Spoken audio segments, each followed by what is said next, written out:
월급쟁이로서 사업을 시작하는 것은 무직으로 사업에만 올인하며 사업을 시작하는 것과는 리스크의 관점에서 완전히 다르다. 직장을 다니면서 사업을 준비한다면 일단 경제적인 안정화에서 사업을 시작할 수 있기 때문이다. 사업을 시작해서 궤도에 오르기까지는 월급쟁이라는 포지션을 최대한 활용하는 것이 좋다. 무리한 투자가 동반되지 않는다면 월급쟁이로 회사에 다니며 사업을 준비하고 수익화를 진행했을 때 만약 첫 번째 시도가 실패했다고 하더라도 생활이 무너지거나 경제적인 피해가 있지는 않기 때문이다.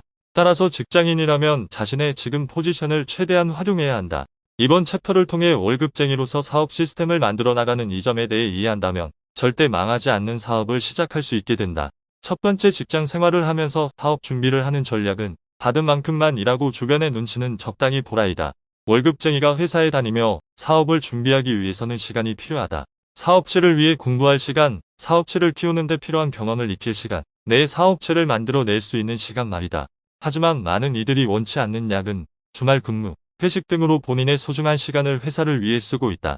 이 시간을 이용해 나만의 시스템을 구축하는 게 야근, 주말 근무 등으로 받는 수당보다 훨씬 더 큰 이득을 만들어 낼 텐데 말이다. 물론 현실적으로 모든 직장인이 그러한 추가 근무를 피할 수는 없다.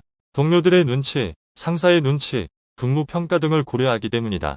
하지만 일하지 않아도 돈이 들어오는 시스템을 만들었다면 과연 지금 근무하고 있는 회사에 계속 다닐까? 그 정도의 애사심이라면 나만의 시스템을 만들 필요도 없다. 요즘 들어 유행하는 월급 루팡이드라는 것은 아니다. 단지 본인이 받은 만큼만 일하고 주위 눈치 보지 말고 남은 시간을 자신을 위해 투자하라는 의미이다. 당장은 주위의 눈치가 보일 수도 있다. 다른 사람들은 다 희생하는데 왜 너만 그렇게 하지 않느냐는 말을 들을 수도 있다. 하지만 그것은 회사가 잘못된 것이다. 왜 남의 인생을 자신의 시스템과 돈을 위해 희생시키고 그것을 당연하게 만드는가? 받은 만큼만 일한다는 것은 결코 나쁜 일이 아니라 당연한 일이다. 당장의 주위 동료들과 상사의 눈치가 보일 수도 있다. 하지만 결국 그들은 앞으로도 계속 회사를 위해 희생하게 되겠지만 나만의 시스템을 만들어 두면 나는 돈과 시간에서의 자유를 쟁취할 수 있다. 받은 만큼만 일하고 너무 많이 주위의 눈치를 보지 말고 내 시간과 인생을 지키는 게 어떨까? 어차피 평생 직장은 없다.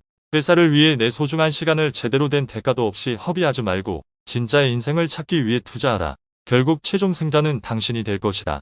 두 번째, 직장 생활을 하면서 사업 준비를 하는 또 하나의 전략은 자투리 시간을 만들고 활용하는 것이다. 회사에 9시에 출근해서 6시에 퇴근한다고 하면 과연 이 시간 중 얼마나 많은 시간을 회사를 위해 일하고 있을까? 9시간 근무를 한다고 할 때 이 모든 시간을 업무에 투자하는 성실한 직장인도 있을 것이지만 평범한 사람들에게는 솔직히 힘든 일이다. 커피도 한잔해야 하고 수다도 좀 떨어야 하는 조금 여유를 가져보는 그러한 활동이 필요할 수밖에 없다. 9시간을 온전히 업무에만 집중할 정도의 정신력을 가진 사람은 흔치 않을 것이다. 가능하다고 해도 회사의 다른 사원들이 진행하지 못했던 일을 또 하게 되는 등 일만 늘어날 것이 분명하다. 월요일 날 출근했는데 상사가 다음 주 월요일까지 보고서를 작성해 오라고 지시했다. 그런데 이 보고서의 작성을 이틀 만에 끝내서 제출했다. 그렇다면 앞으로의 상황은 어떻게 될까? 다음 주까지 작성이니 남은 시간은 빈둥거려도 되게 상사가 내버려 둘까? 제대로 된 회사라면 절대 그럴 리 없다. 다음 업무를 지시하고 다음부터 나에게 업무 지시를 할 때는 더 짧은 기간을 요구하게 된다. 나는 열심히 일했는데 그럴수록 일은 점점 많아지고 담당이 아니었던 업무까지 해야 한다. 그래서 연차가 쌓인 이들은 일하면서 속도를 조정하게 된다.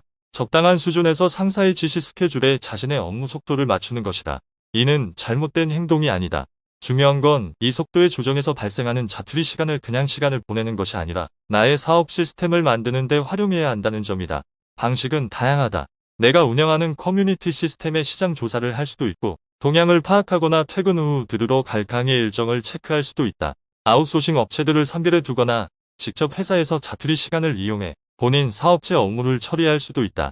수강생들 중 이런 이들이 많았는데 처음에는 그래도 되는가 싶어 물어보니 대답은 대부분 비슷했다.